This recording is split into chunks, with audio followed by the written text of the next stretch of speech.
ভেরিফিকেশনের ক্ষেত্রে মাধ্যমিকের অ্যাডমিট কার্ডকে গ্রহণযোগ্য নথি হিসেবে তালিকাভুক্ত করা হয়নি, এমনই জানিয়েছিল নির্বাচন কমিশন। এ নিয়ে সোমবার বড় নির্দেশ সুপ্রিম কোর্টের। শীর্ষ আদালত জানিয়ে দেয়, এসআইআর নথি হিসেবে গণ্য করতে হবে অ্যাডমিট কার্ডকে। এখানেই শেষ নয়, ভোটার তালিকায় বিশেষ নিবিড় সংশোধন প্রক্রিয়ায় তথ্যগত অসঙ্গতির তালিকা প্রকাশ করতে হবে নির্বাচন কমিশনকে। নির্দেশ সুপ্রিম কোর্টের। প্রকাশ্যে ওই সংক্রান্ত তালিকা টাঙিয়ে দিতে বলা হয় আদালতের তরফে। শুনানিতে কারো কাছ থেকে নথি গ্রহণ করা হলে তার রসিদও দিতে হবে, জানায় আদালত। আমাদের দাবি ছিল এই যে 1,35,00,000 লজিক্যাল ডিসক্রিপেন্সির নামে মানুষকে হেনস্থা করা হচ্ছে, সবকিছু ঠিক থাকার পরেও হিয়ারিং নোটিশ পাঠানো হচ্ছে, এদের তালিকা প্রকাশ করুন। নির্বাচন কমিশন বলেছিল আমরা তালিকা প্রকাশ করব না। তার কারণ তালিকা যদি প্রকাশিত হতো এদের খেলাটা ধরা পড়ে যেত।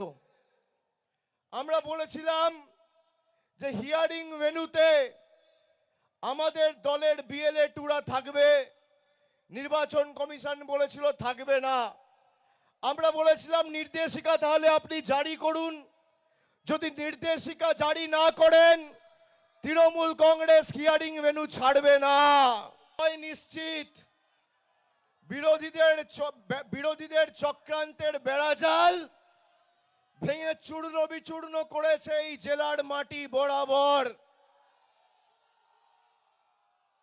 আজকে আস্তে আস্তে খবর পেলাম দেশের সর্বোচ্চ আদালত সুপ্রিম কোর্ট তৃণমূলের দাবিকে মান্যতা দিয়ে বলেছে লজিক্যাল ডিসক্রিপেন্সি লিস্ট রিলিজ করতে হবে। শুধু তাই নয়, ওরাল আর্গুমেন্ট চলাকালীন আমি যতটুকু শুনেছি বিচারপতিরাও বলেছেন বিএলএ টুরা হিয়ারিং এ থাকবে। বিজেপির এসআইআর এর খেলা শেষ। সোমবার একদিকে যখন এসআইআর নিয়ে আদালতের তরফে একের পর এক নির্দেশ দেওয়া হয়, তখন আসানসোল দক্ষিণ থানায় মহকুমা শাসক অফিসের হিয়ারিং কেন্দ্রে ধুন্ধুমার। বিজেপি এবং তৃণমূলের মধ্যে ব্যাপক বচসা ও হাতাহাতি।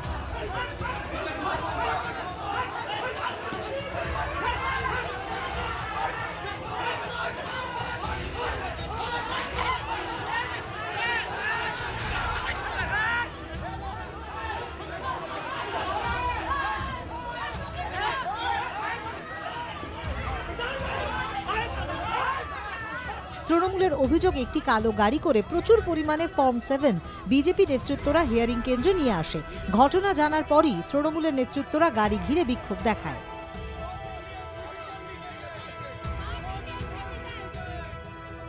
মূলত আসানসোল দক্ষিণ বিধানসভা এবং আসানসোল উত্তর বিধানসভার কয়েক হাজার ফর্ম 7 নিয়ে এসে তাদের উদ্দেশ্য জ্ঞানেশ কুমারের নির্দেশ অনুযায়ী এখানে এই দুটো বিধানসভার তাদের কানাঘুষো যা শুনলাম প্রায় 25,000 আরও মানুষের নাম কাটার।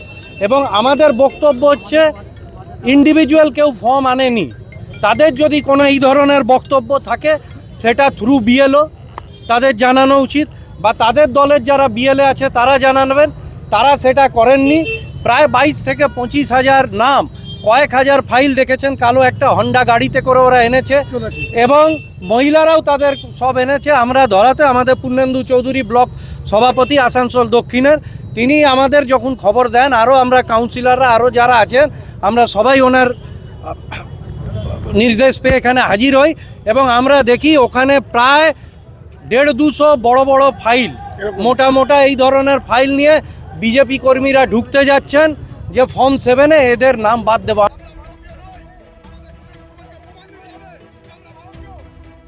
গাড়ির সামনের কাজও ভাঙচুর করা হয় বলে অভিযোগ। এই ঘটনায় এলাকায় উত্তেজনা ছড়িয়ে পড়ে। ঘটনাস্থলে পৌঁছয় আসানসোল দক্ষিণ থানার পুলিশ। এক বিজেপি নেতৃত্বকে আটক করা হয়। তৃণমূলের অভিযোগ, প্রচুর পরিমাণে ফর্ম 7 এনে ভোটারদের নাম বাদ দেওয়ার চক্রান্ত করছে বিজেপি, যদিও এই অভিযোগ অস্বীকার করে বিজেপি নেতৃত্ব।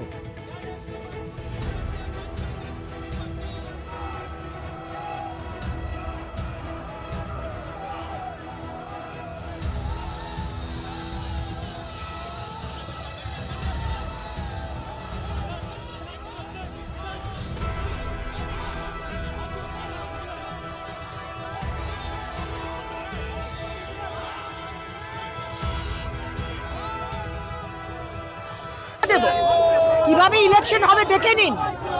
এই অবস্থায় কিভাবে এসআইআর হবে? মমতা ব্যানার্জি এসআইআরকে থামাবার চেষ্টা করছে। আমরা ফর্ম 7 দেব, এবার ফর্ম 7 যেগুলো জ্বালিয়ে দিল, ছিঁড়ে দিল, সেগুলো কি করা হবে? ইসিআই তার জবাব দিক।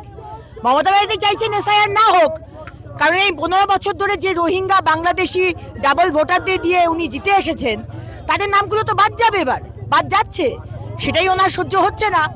উনি যুব সমাজকে মানে উত্তপ্ত করে, ইনস্টিগেট করে রাস্তায় নামাচ্ছেন। তো চিৎকার করলে, গায়ে মারধর করলে তো হবে না, তাই না? লজিক্যালি করতে হবে।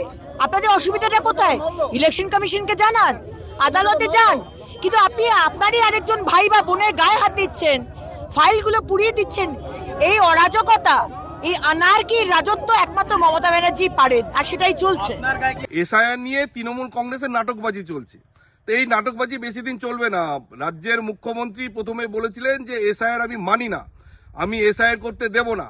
পরবর্তীকালে আমরা দেখলাম তার পরিবারের যারা ছিলেন প্রত্যেকে এসআইআর ফর্ম ফিল আপ করিয়ে তিনি সেই রীতিনীতি তিনি মেনেছেন। রাজ্যের এক মন্ত্রীর শোনা যাচ্ছে যে তার এসআইআর এর নাম এসছে, নোটিশ এসছে। নিশ্চয়ই কিছু ভুলভ্রান্তি আছে, তার যাওয়া উচিত। একজন দেশের নাগরিক হিসাবে তার সম্মুখীন হওয়া উচিত। তো এইসব নাটকবাজি করে তৃণমূল কংগ্রেসের বিডিও অফিস ঘেরাও করে চমকে ধমকে কোনো লাভ হবে না। এবার যে ইলেকশন কমিশন যে সিদ্ধান্ত নিয়েছে স্বচ্ছ ভোটার তালিকা, সেই স্বচ্ছ ভোটার তালিকা তৈরি হবে। তৃণমূল কংগ্রেস এবার যাচ্ছে, দেওয়ালের লিখন এটা পরিষ্কার। রাজ্যের বিভিন্ন জেলায় এসআইআর এর নামে সাধারণ মানুষকে হেনস্থা এবং হয়রানি করা হচ্ছে।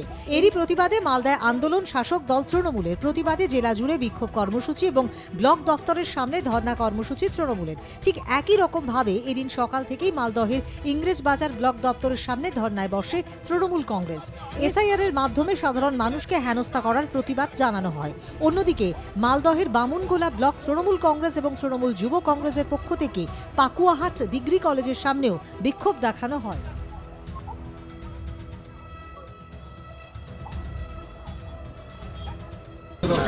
আমরা ইংরেজবাজার শহর তৃণমূল কংগ্রেস কমিটির ডাকে আমরা আজকে এখানে অবস্থান বিক্ষোভ কর্মসূচি করছি।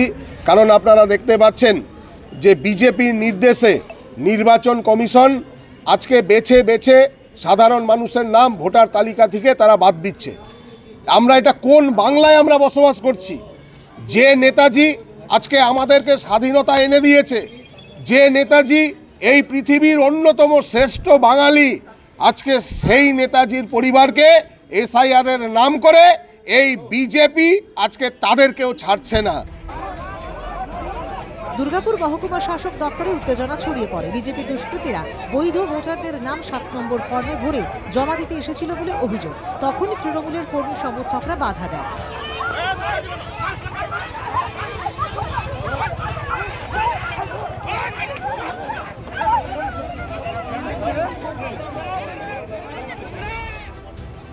শুরু হয় বিজেপি কর্মীদের সাথে ধস্তাধস্তি। পরে তৃণমূল কর্মী সমর্থকরা বিজেপি কর্মীদের লাঠি নিয়ে তাড়া করে। বিজেপির অভিযোগ তাদের কর্মীদের মারধর করা হয়।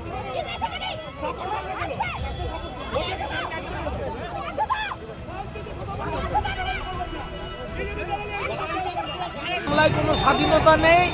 ফর্ম 7 জমা দিতে চাইছে কারেকশনের জন্য। টিএমসির গুন্ডা বাহিনী এসডিও অফিসে দাঁড়িয়ে আছে। আমাদের ছেলেদের মারপিট করে কিভাবে পুলিশকে সঙ্গে নিয়ে কিভাবে তাড়িয়ে মেরে মেরে বাইরে করছে দেখুন। স্বাধীনতা নেই। আমার এই ছেলে ভাইকে মেরেছে, হাত ফেটে গেছে, এই দেখুন হাত ভেঙে যাবে, আঙুল ভেঙে দেওয়া হয়েছে। দুর্ভাগ্যজনক।